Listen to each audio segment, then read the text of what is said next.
Legends never die.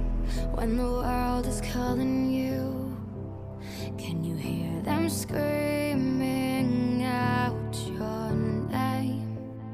Legends never die. They become a part of you. Reach out, touch faith.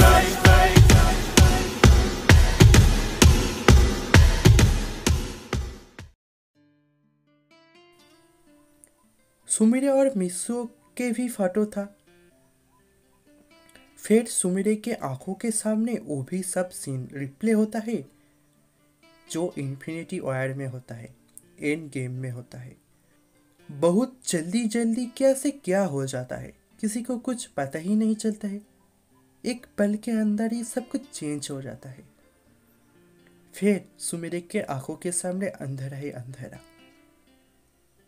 फिर एक हल्का सा light आता है और सुमिरे देखता है वो पेसिव जिस पर वो बैठा था उसका गेट बंद हो रहा है। पेसिव के अंदर था सुमिरे और बाहर था मित्सुओ। सुमिरे पेसिव के ग्लास विंडो से दिखता है मित्सुओ का फेस।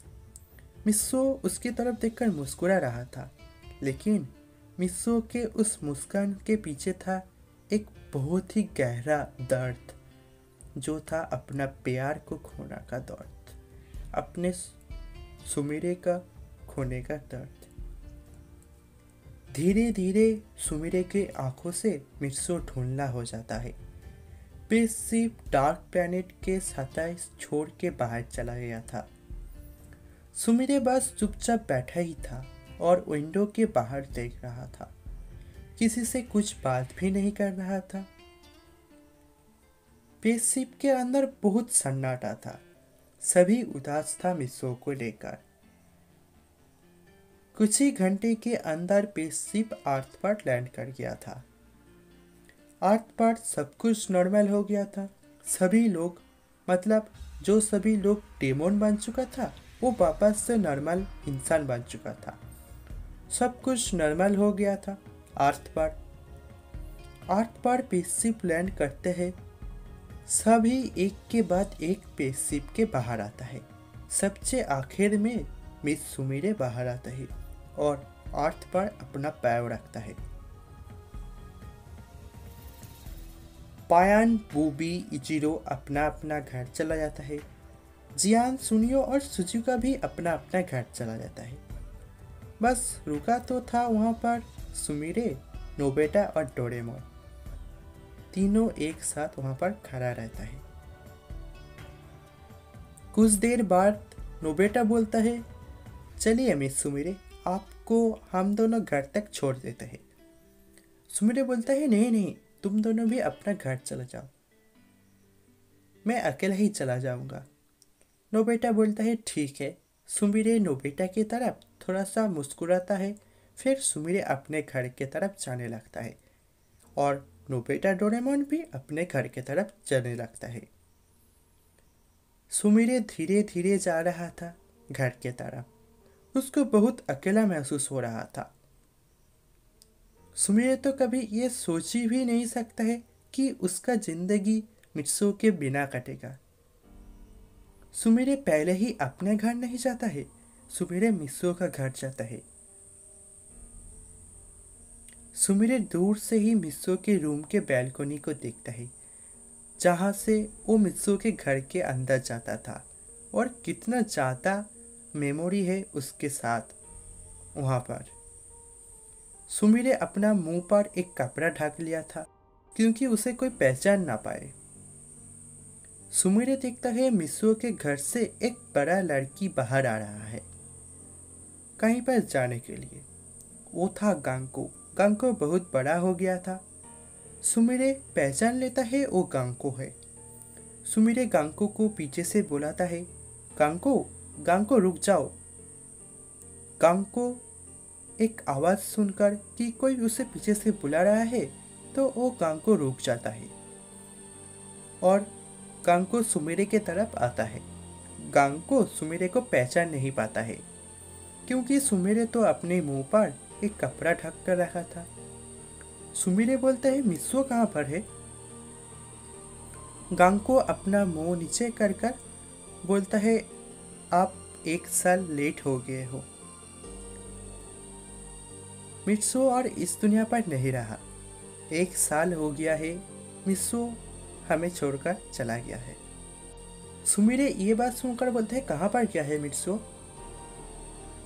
कांको बोलता है, बहुत दूर, हमारे सबके हम सब से बहुत दूर, जहाँ पर हम सब कभी नहीं पहुँच सकते हैं, कभी नहीं।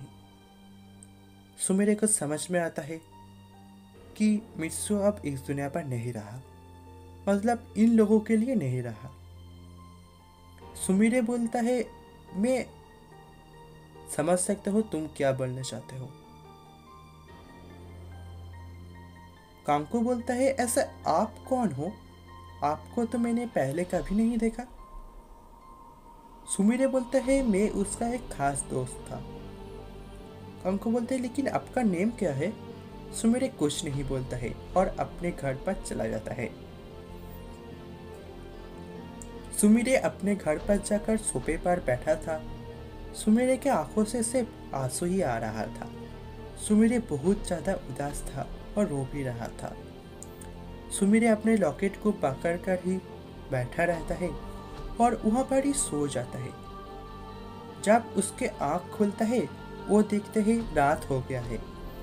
सुमिरे वो लॉकेट को वापस से अपने गले पर पहन लेता है और बाथरूम के अंदर चला जाता है नहाने के लिए। सुमिरे फ्रेश होकर बाहर आता है और अपना डिनर खत्म करता है। फिर सुमिरे अपना घर के बैल्कनी पर जाकर आसमान की तरफ देखता है। कुछ देर ऐसे ही सुमिरे देखते रहता है, फिर बेड पर लेट जाता है क्योंकि सुमिरे को भी नींद आ गया था।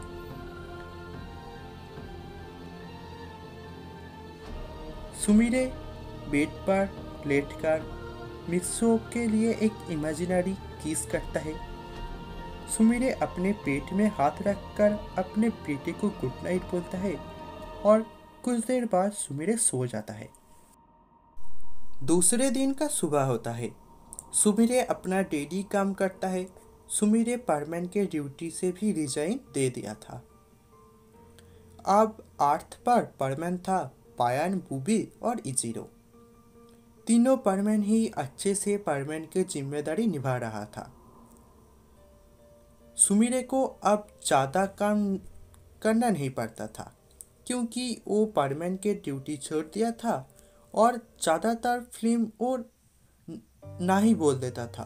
बस एक ही शो पर वो काम कर रहा था और ज़्यादातर टाइम अकेला ही बिताता था और खुद के साथ ही वो बात करता था। सुमिरे कुछ फ्री होता था जब नोबिता और डोरेमोन के साथ उसका बात होता था। सुमिरे को भी अच्छा लगता था उन दोनों के साथ बात कर कर। सुमिरे कुछ ज़्यादा ही अकेला महसूस कर रहा था, बल्कि इस बात में सुमिरे के पेट के अंदर वो बच्चा धीरे धीरे बड़ा हो रहा था। सुमिरे अब ज़्यादा सो भी नहीं करता था क्योंकि उसको तो अभी रेस्ट की ज़रूरत है।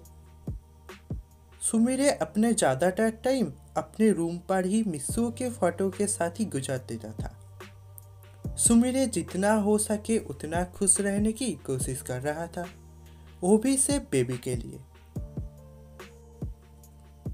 सुमिरे का पेट भी धीरे धीरे बड़ा हो रहा था। सुमिरे का पेट के अंदर जो बच्चा था वो भी धीरे धीरे बड़ा होते जा रहा था।